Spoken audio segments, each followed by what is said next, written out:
Hello दोस्तों, कैसे आप सब। रब की मेहर आप पर बनी रहे। काफ़ी दिन हो गए थे कोई वीडियो डाले, तो सोचा एक वीडियो बना देते हैं, आपसे मुखातिब भी हो जाएंगे इस बारे। तो एक तो अच्छी खबर ये है कि केंद्र सरकार ने डॉक्यूमेंट्स को वेरीफाई करने या उनको दोबारा से रिन्यू करवाने की तारीख 30 सितंबर तक बढ़ा दी है, कोरोना के चक्कर में, जो पहले 30 जून की लास्ट डेट थी। तो ये एक बहुत अच्छा हो गया। उसके बाद एक थोड़ी सी ना यार परेशानी ये चीज़ की हो रही है कि मेरा परमिट जो मैंने रिन्यू करवाया था उसकी फ़ीस मेरी मार्च के महीने में कट गई थी 520 रुपये की। अब परमिट जो है मेरा इधर कटा था बुराड़ी में। तो उन्होंने बोला था, पहले तो क्या होता था, फ़ीस अंदर कटती थी, तो रिन्यू जो है परमिट जो है आपको 1 महीने के बाद, 10 दिन के बाद, 20 दिन के बाद वो बोलते थे आकर ले जाओ, तो उसकी फिजिकल कॉपी ले आते थे। अब उन्होंने सिस्टम चेंज कर दिया कि आप इसको फ़ीस कटेगी ऑनलाइन, और सारे के सारे पेपर जो है इस एड्रेस के ऊपर आप घर पर भेजो, आपको परमिट घर पर आ जाएगा, या हमने बॉक्स लगा रखा है, उस बॉक्स के अंदर एक एनवलप में डालो और आपका परमिट घर पे पहुंच जाएगा। मैंने भी जो है बॉक्स के अंदर, वहाँ पर 1 नंबर कमरा है जो, उसके अंदर डाल दिया। उसके बाद लग गया लॉकडाउन। अब उस चीज़ को अब 2 महीने हो गए, 1.5 महीना हो गया। तो अब मैं जहाँ पता करने के लिए गया उनके पास 3-4 दिन पहले, तो उन्होंने मुझे ये बताया है कि हर साल के रिन्यू परमिट ख़त्म कर दिए गए हैं दिल्ली गवर्नमेंट के द्वारा। इस बात को ध्यान रखना, उन्होंने खुद बोला है। बाकी इस चीज़ की कोई नोटिफिकेशन आएगी तो मैं वो भी बताऊंगा आपको, कोई भी सरकार की तरफ से, कि जो भी परमिट रिन्यू होते हैं हर साल वो ख़त्म कर दिए गए हैं। पहले 520 रुपये की जो फ़ीस होती थी। अब इसके अंदर एक परेशानी का सबब ये है कि जो 5 साल का परमिट होता था, जो बाद में वैलिड नहीं होता था, उसके बाद रिन्यू नहीं करते थे बहुत मुश्किल से, अब वो 1 साल की बजाय 3 साल के लिए दोबारा रिन्यू करवा सकेंगे, लेकिन 5 साल के बाद। मतलब आप समझे कि जब आप नई गाड़ी लेते हैं तो 5 साल का परमिट उसके ऊपर जो मिलता है, हमें हर साल रिन्यू करवाना होता है। अब वो 5 साल का परमिट ही आपका उस डेट तक, जब तक है तब तक वैलिड रहेगा, हर साल रिन्यू कराने की ज़रूरत नहीं है।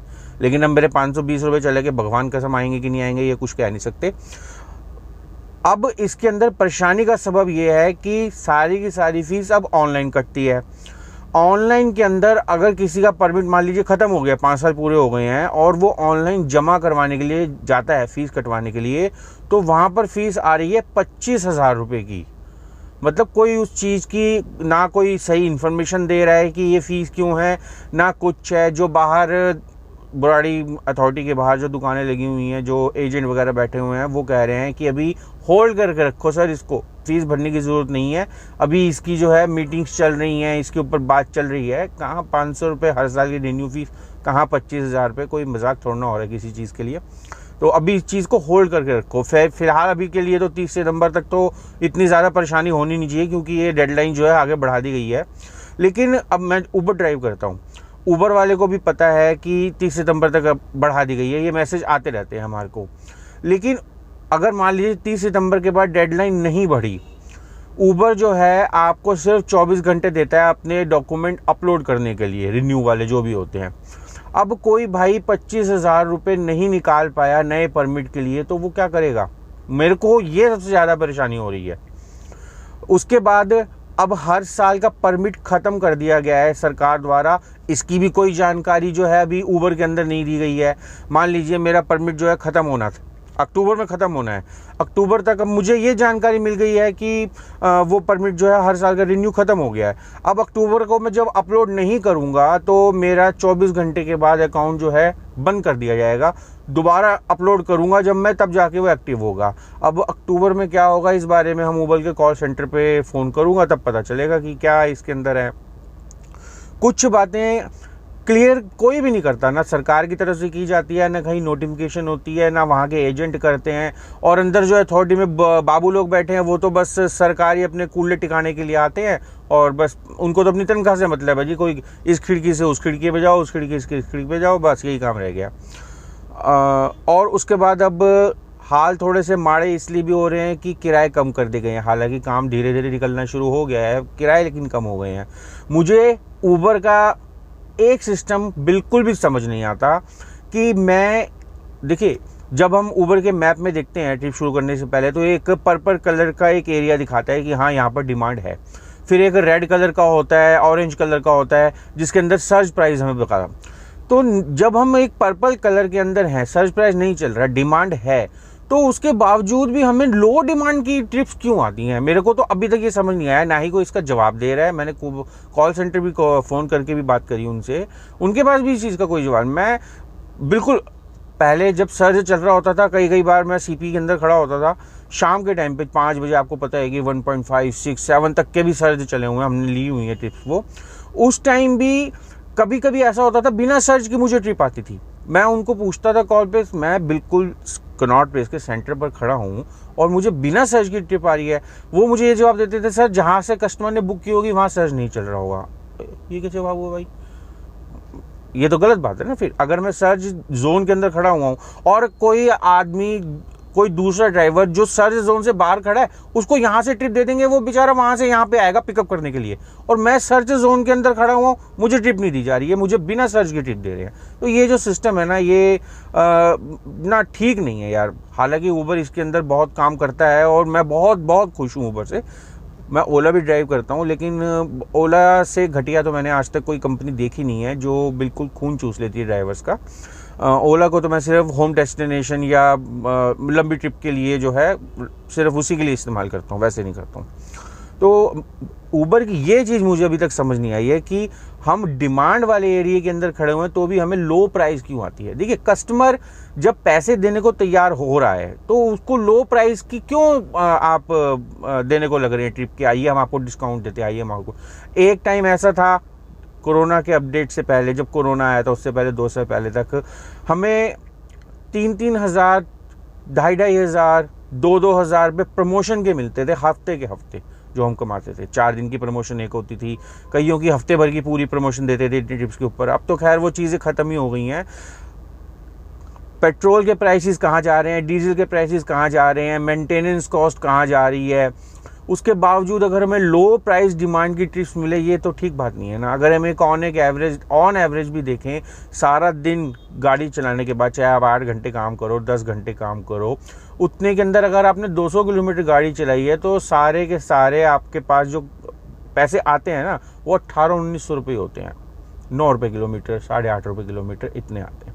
तो 9 रुपये 8 रुपये किलोमीटर के अंदर आप अपना मेंटेनेंस कॉस्ट भी निकालोगे, घर का खर्चा भी निकालोगे, बच्चों के स्कूलों की फ़ीस भी निकालोगे, दूसरी यूटिलिटीज़ भी पूरी करोगे। ये चीज़ थोड़ी सी ऊबर को समझनी चाहिए ना। इससे तो सरकारी वाले अच्छे हैं जिनका फिक्स रेट 12.5 रुपये तो है। हमें आप 12.5 रुपये किलोमीटर दे दो, हमें कोई सर्ज नहीं चाहिए, कोई कुछ नहीं चाहिए। इससे अच्छा तो कुछ होगा ही नहीं होगा, कम से कम। और ये जो छोटी छोटी ट्रिप्स का 5 किलोमीटर का उन्होंने फिक्स रेट कर रखा है कस्टमर्स के लिए 100 रुपया। ई रिक्शा भी नहीं लेता भाई 100 रुपया, और हमको 2 किलोमीटर दूर कस्टमर को लेने के लिए जाएंगे, 3 किलोमीटर की उसकी ट्रिप होगी और हमारे हाथ में क्या होगा, कभी कभी 60 रुपये, 70 रुपये, 75 रुपये। ई रिक्शा भी नहीं लेता यार कभी कभी, तो इतना दुख होता है। हालांकि मेरे को जो छोटी ट्रिप्स है वो कम आती हैं, ये जो है आपकी रेटिंग के ऊपर बहुत डिपेंड करता है। मेरी रेटिंग जो है 4.93 की है। मैं ये देखो, आप देख लो, 4.93 की रेटिंग के ऊपर आपको ट्रिप्स जो है मुझे ठीक आती हैं, ऐसी बात नहीं है। लेकिन फिर भी कभी कभी ऐसी, मैं लोकेशन के अंदर होता हूँ, जैसे अभी मैं इस वक्त फरीदाबाद में हूँ, तो 2 घंटे से मैं बस 5-5 किलोमीटर की ट्रिप लग रही है मेरी। 5 ट्रिप 5-5 किलोमीटर की लग चुकी हैं। 1 किलोमीटर मैं लेने जाता हूँ 5 किलोमीटर की ट्रिप, फिर मैं 1 किलोमीटर के लेने जाता हूँ, फिर 5 किलोमीटर की ट्रिप। तो वो 5-5 किलोमीटर के 70 रुपये, 75 रुपये ऐसे मिलते हैं। हालांकि मुझे फरीदाबाद पसंद नहीं है, लेकिन ठीक है, कोई बात नहीं। ऊबर पे इतना भरोसा तो है कि बाहर तो निकाल ही देगा आराम से, कोई नहीं। तो ये जो परेशानी, छोटी छोटी चीज़ें होती हैं ना, ये कभी कभी ड्राइवर्स को तोड़ के रख देती हैं। वो सुबह निकलते हैं अपना कि हम कुछ कमा कर घर पर पहुंचेंगे, धूप धक्के इतने जाम के अंदर, हर काम करने के बाद अगर उसको कुछ हासिल ना हो ना, तो वो सबसे बड़ा दुख होता है एक ड्राइवर के लिए। इस बारे में थोड़ा सा ऊबर को सोचना चाहिए।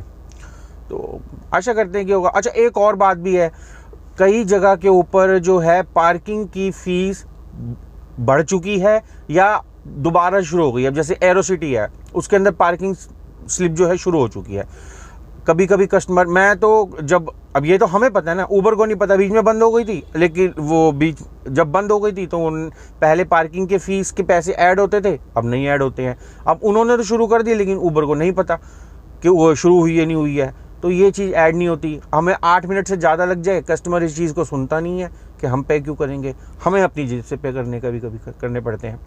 अब यही चीज़ जो है फरीदाबाद टोल के साथ भी है, जो फरीदाबाद गुड़गांव टोल है, ये 25 से बढ़ाकर 30 रुपये कर दिया गया है, लेकिन अभी भी हमें 25 रुपये रिसीव होते हैं उसके।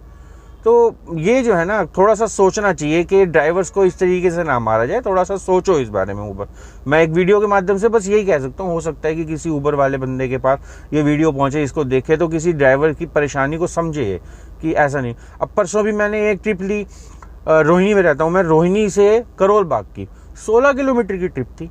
1 घंटा 17 मिनट मुझे लगे सुबह के टाइम पे। आपको पता है कैसा हाल होता है। उस 1 घंटे 17 मिनट की ट्रिप के 174 रुपये मुझे मिले।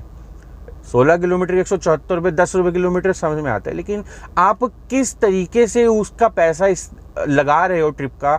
1 घंटे 17 मिनट का, अगर आप 1 रुपये मिनट के हिसाब से भी अगर डिस्टेंस का पैसा देते हो पर मिनट का जो जोड़ते हो, तो भी 1 घंटा 17 मिनट के 77 रुपये तो यही जुड़ गए। 174 रुपये से हम 16 किलोमीटर जो लेकर आए उसमें से 100 रुपये वो ऐड होंगे। समझ नहीं आती ना कभी कभी। हालांकि ना वो ट्रिप लो प्राइस डिमांड की थी, ना सर्च की थी, नॉर्मल एक ट्रिप थी। 16 किलोमीटर 1 घंटा 17 मिनट लगे 174 रुपये के लिए। कुछ सोचना चाहिए यार, ऐसा नहीं करना चाहिए। सुबह का टाइम बहुत जाम का भीड़ भाड़ वाला होता है, तो कस्टमर्स देते हैं। ऐसा नहीं है कि कस्टमर कहता है कि हम नहीं करेंगे, आपकी डिमांड पे फ़र्क पड़ता है। आपकी अगर थोड़ी डिमांड पे फ़र्क पड़ रहा है तो आप ये सोचो कि अगर आप उस चीज़ से परेशान हो रहे हो तो ड्राइवर कितना परेशान हो रहा होगा कि इतने 8-8 रुपये 7-7 रुपये किलोमीटर पर चलाने के ऊपर। अब ये सोच, थोड़ा सा जो है ना ऊबर को ये चीज़ सोचनी चाहिए। तो बस आज तो बस यही था। एक फरीदाबाद में बैठे हुए थे, खाना खाया था, हमने कहा चलो आज थोड़ी सी बात ही कर लेते हैं। और भी अगर कोई आपको याद आती है कि यार इस बारे में किसी में बात करो, या आपके पास कोई इन्फॉर्मेशन है, तो आप मेरे को कमेंट में ज़रूर बताना। अगर कुछ और जानना चाहते हो जो मुझे पता होगा तो मैं उसके बारे में ज़रूर बताऊँगा दोस्तों। तो ध्यान रखना अपना, रब रखा।